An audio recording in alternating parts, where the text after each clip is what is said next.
Assalamu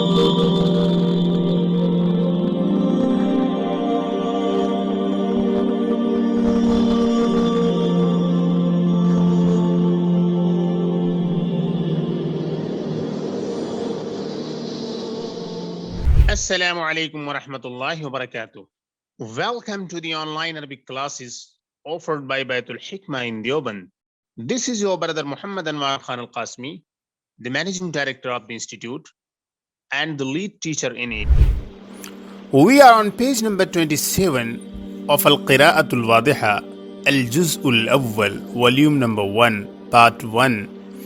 And this is ad-Darsul Khamis Ashar, lesson number 15. What is important with this lesson is that from here, from this lesson, you are going to start another very important part of Arabic language, and that is the formation of verbal sentences. Broadly speaking, there are two types of sentences in Arabic: a nominal sentence and a verbal sentence. A nominal sentence is a type of sentence that begins with a noun, and a verbal sentence is a type of sentence in Arabic that begins with a verb, with fi'l. So a nominal sentence must start with some noun, and a verbal sentence must start with some verb. In some cases, a certain sentence has a verb, but that verb is in the middle of the sentence, so that will not be called a verbal sentence. This is confusing for some students in the beginning. It is very important to note that. It is necessary for the sentence to be a verbal sentence that it begins with a verb. If it does not begin with the verb, but the verb lies in the middle of the sentence, that will not be technically called a verbal sentence. Okay.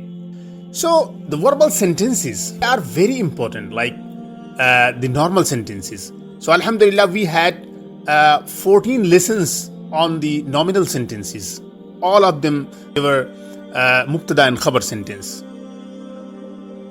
So those Mubtada and Khabar sentences, in some cases the Mubtada was a noun, in some cases it was pronoun, and in some cases it was al-Murakkabul Izafi, and in some cases it was al-Murakkabut Tawsifi. In different shapes, in different forms, you had the nominal sentences consisting of a subject and predicate, Mubtada and Khabar.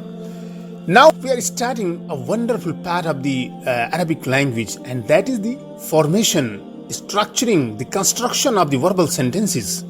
Let us move ahead. Bismillah. So inshallah, you will be learning about the formation of verbs, about the conjugation, about the different shapes and forms of the verbs, in what formats they come. We will discuss about them in detail, and you will be given different charts to memorize those forms. So basically, this particular lesson is discussing the past tense. So you will be learning the different forms, the different shapes of the past tense, which is technically known in Arabic as al-fi'l al-madi. The past tense. Al-Madi meaning past. Al-Fi'l meaning verb. Okay. So, At-Tilmidhu dhahaba ila al-madrasa. The student went to the school. The student went to the school. Okay. So, even though this sentence has a verb, dhahaba, but this is in the middle of the sentence, this will not be technically known as a verbal sentence.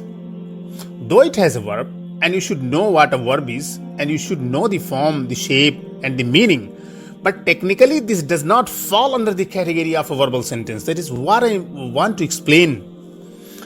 And in the same lesson, in next lines, maybe you will have some verbal sentences if the sentence starts with a verb. At-tilmidhu dhahaba ila al-madrasa. The student went to the school. Al-bintu dhahabat ila al-bayti. The girl went to the house. Al-waladu jalasa ala al-bisati. The boy sat down on the rug. Al-bintu jalasat ala al-firashi. Al-bintu jalasat ala al-firashi. The girl sat down on the firash, on the bed sheet. So al-bisat and al-firash, they are very close to one another in meaning. Okay, al-bisat also is known as like farsh. Al-bustaniyu nazara ila zahrati. The gardener looked at the flower. And al-bustaniyu fariha bi-zahrati. The gardener became happy with the flower. The gardener became happy with the flower. And then you have Hamidun kharaja min al-Junaynati. Hamid exited from the garden. Al-Junayna meaning garden. Hamidun kharaja min al-Junayna. Hamid left from the garden or exited from the garden. Sajidun kharaja min al-Fasli. Sajid left the classroom. Al-Fasl meaning classroom. Okay. So you see all these 8 sentences have verb, but that verb is in the middle of the sentence. Technically, this is not a verbal sentence. This is still a nominal sentence because the sentence starts with a noun. And the condition of a verbal sentence is that it should begin with some verb. Okay, so Zahaba meaning went, past tense, and that is for Wahid Ghaib, third person singular. And Zahabat, this is feminine, third person singular. And Jalasa, sat down, and this is also third person masculine singular. And Jalasat, this is the feminine of the same. And Nazara, to look, this is third person singular masculine. And Fariha, to be happy. This is again the third person singular and masculine. And then you have Kharaja. This is meaning to leave a place, to exit. Okay. As for these individual words, for example, at-tilmid, you already know the meaning is student. Al-bint, the girl. Al-waladu, the boy. Al-bisat, I explained. Al-bisat, we can translate it as rug. Anything which has been spread on the floor to sit upon. And al-firash like sheet. Bistar we call it in Urdu. Okay. And now we move ahead to the next paragraph. Man dhahaba ila al-madrasa. Who went to the school? Hamidun dhahaba ila al-madrasa. Hamid went to the school. Ila ayna dhahaba Hamidun. Where did Hamid go? Dhahaba Hamidun ila al-madrasa. Hamid went to the school. So Hamidun dhahaba ila al-madrasa. This is a nominal sentence. Dhahaba Hamidun ila al-madrasa. Hamid went to the school. You can see both of them have a verb. Hamidun dhahaba ila al-madrasa. That has a verb. And dhahaba Hamidun ila al-madrasa. This also has a verb. But the only difference is that in the first sentence, dhahaba is not in the beginning of the sentence. That is in the middle of the sentence. And therefore, it will not be technically called a verbal sentence, even though the sentence has a verb. And dhahaba Hamidun ila al-madrasa, this is starting with a verb, and therefore it will be technically known as a verbal sentence. Man jalasat ala al-firashi, who sat down on the sheet? Al-bintu jalasat ala al-firashi, the girl sat down on the sheet. Man jalasa ala al-bisati, who sat down on the rug? Ana jalastu ala al-bisati, I sat down on the rug. Hal jalasta ala al-firashi, did you sit down on the sheet? La, no. Ma jalastu ala al-firashi, I did not sit down on the sheet. Okay. And then hal jalasta ala al-kursiyi, did you sit down on the chair? Did you sit down on the chair? Naam, yes. Jalastu ala al-kursiyi, I sat down on the chair. I sat down on the chair. Aina jalasti ya Su'adu? O Su'ad, where did you sit? So jalasti and jalasta, you have to notice this difference. You have to understand this. Jalasta with fatha, with zabar, with fatha, this is masculine. And jalasti with kasra, this is feminine. This is very important to know while mastering the process of converting verbs into different forms. Okay. Aina jalasti ya Su'ad? O Su'ad, where did you sit? Ana jalastu alal firashi. Ana jalastu alal firashi. I sat down on the sheet or on the bed. Firash, as I translated, firash is like sheet or like bed sheet, or you can say like any cover or any other thing which is spread on a bed or a cot. So al-bisat and al-firash. Al-bisat, any rug which is spread on the floor, and firash, al-firash is anything which is used for sleeping, like bistar, bichona, or we can use like bed sheet or mattress. This is firash. Generally in Urdu we translate it as bichona or bistar. Okay. And for bisat, in Urdu we generally translate it as farsh. Aina waliduka? Where is your father? Walidi fil bayti. My father is in house, at home. Hal huwa jalasa ala al-bisati? Did he sit down on the rug? Naam huwa jalasa ala al-bisati. Yes, he sat down on the rug. Aina ummuka? Where is your mother?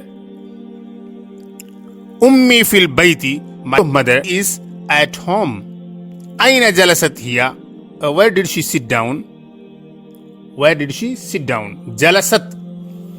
So jalasa, masculine, wahid ghaib, third person, and jalasat. Jalasa, jalasat. Jalasat is feminine, third person, wahid ghaib. Hiya jalasat fil hujrati. She sat down in the room. And now on next page you have exercises and you have to look into them carefully. Huwa dhahaba, tamreen number 1. Huwa dhahaba, he went. And then hiya dhahabat, she went. And then anta dhahabta, you went. Anti dhahabti, you went. Ana dhahabtu, I went. So basically dhahaba already means he went. Dhahabat, she went. And dhahabta, you went. And dhahabti, you feminine went. And dhahabtu, I went. So what he wants to explain is that these 5 forms like dhahaba, dhahabat, dhahabta, dhahabti, dhahabtu, there is a particular pronoun which is hidden in them. And these like dhahaba, dhahabat, dhahabta, dhahabti, dhahabtu, they are representing those pronouns. So huwa jalasa, all these 4 lines, they are basically to be used with an appropriate pronoun. Jalasa, huwa jalasa. Jalasat, hiya jalasat. Jalasta, anta jalasta. Jalasti, anti jalasti. Jalastu, ana jalastu. Nazara, huwa nazara. Nazarat, hiya nazarat. Nazarta, anta nazarta. Nazarti, anti nazarti. Nazartu, ana nazartu. Fariha, huwa fariha. Farihat, hiya farihat. Farihta, anta farihta. Farihti, anti farihti. Farihtu, ana farihtu.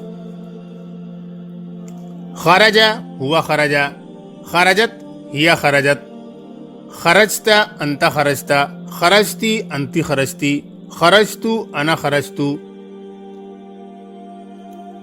So basically, dhahaba meaning he went, huwa dhahaba meaning he went. So sometimes it is used with a clear pronoun. At sometimes when it is not used with the pronoun, we can translate that pronoun which is hidden in that. So nazara meaning he looked, huwa nazara, he looked. Both of them conveying the same sense.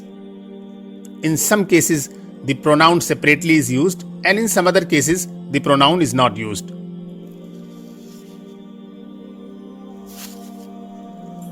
Okay, and then you see dhahaba huwa.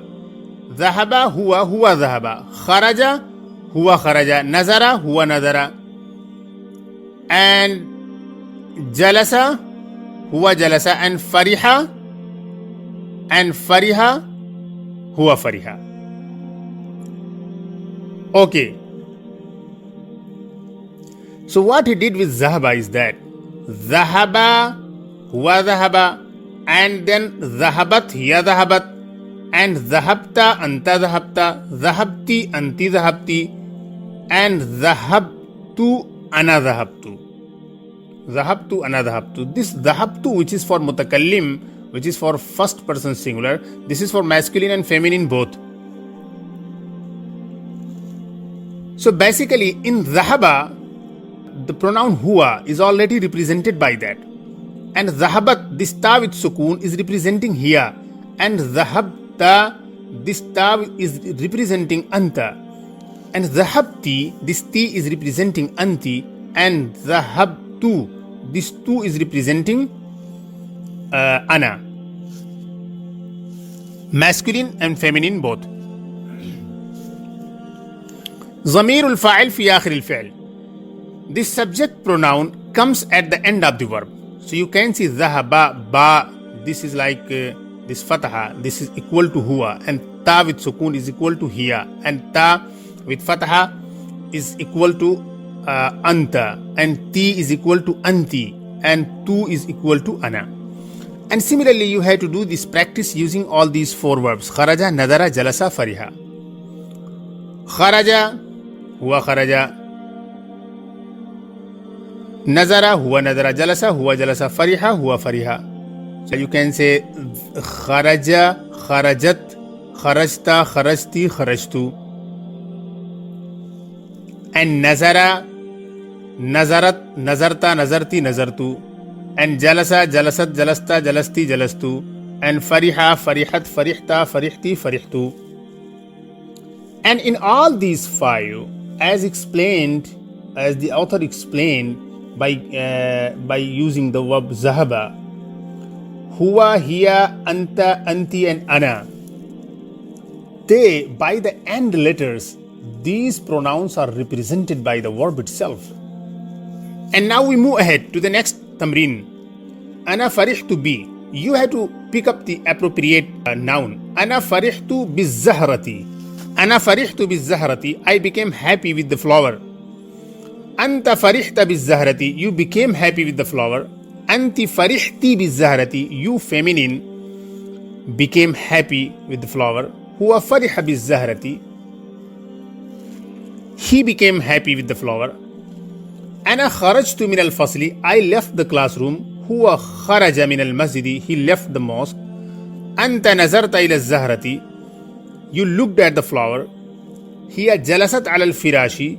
She sat down on the bed sheet. Anta jalasta ala al-kursiyi. You sat down on the chair. Anti kharajti min al-bayti. You left the house. You left the home. Now you have tamreen number 3. So basically this exercise was to pick up the appropriate verb to fill in the blank. And now you have tamreen number 3. Imla il-faragha bil-fi'l al-munasib. Fill in the blank by an appropriate verb. ذهب حامد إلى المسجد. Hamid went to the mosque. So ذهب, we have to use ذهب here in this blank. And then سعاد من الحجرة. خرجت سعاد من الحجرة. سعاد left the room. حامد بالزهرة. حامد فرح بالزهرة. Hamid became happy with the flower. فرح will be used here. سعاد فرحت بالحديقة. سعاد became happy with the garden. So we have to use فرحت here. المدرس على الكرسي. جلس المدرس على الكرسي. The teacher sat down on the chair. التلميذ إلى الكتاب. نظر التلميذ إلى الكتاب. The student looked at the book. Tamreen number 4. Now here you have to use with the pronouns a proper verb form. Ana dhahabtu ilal bayti. I went to the house. Anta dhahabta ilal bayti. You went to the house. Anti dhahabti ilal bayti. You went to the house for feminine. Huwa dhahaba ilal bayti. He went to the house. So alhamdulillah, we completed this lesson and I hope that everything is clear. And wassalamu alaikum wa rahmatullahi wa barakatuh.